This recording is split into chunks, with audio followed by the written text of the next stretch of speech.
महत्वाची बातमी, सिंधुदुर्गामधल्या कुडाळच्या नगराध्यक्षांसह 6 नगरसेवकांचं भाजपनं निलंबन केलंय आणि त्यावर सिंधुदुर्गामध्ये भाजपचे निर्णय ही राणे घेतात असं म्हणत निलेश राणेंनी हा निर्णय अमान्य केलाय।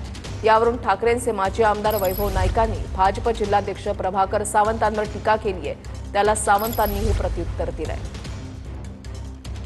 प्रभाकर सावंतांना विनंती आणि सल्ला आहे की त्यांनी आपल्या लेटर पॅडवर भाजप मोदींचा फोटो काढावा आणि भारतीय जनता पार्टी सिंधुदुर्ग आणि कंसात राणे समर्थक लिहावं, तरच त्यांच्या लेटर पॅडला किंमत राहील असा स्पष्ट संदेश राणे समर्थकांनी दिलेला आहे। सिंधुदुर्ग जिल्ह्यातली भाजप ही फक्त आणि फक्त राणेंमुळे आहे हे त्यांनी दाखवून तुमच्या नाकावर टिचून हे दाखवलेलं आहे आणि त्यामुळे येणाऱ्या काळामध्ये भाजप हे राणेंना वगळून या जिल्ह्यामध्ये शून्य आहे हे ते सातत्याने दाखवत आहेत आणि याची तुम्ही जाणीव ठेवावी, एवढीच माझी त्यांना विनंती आहे।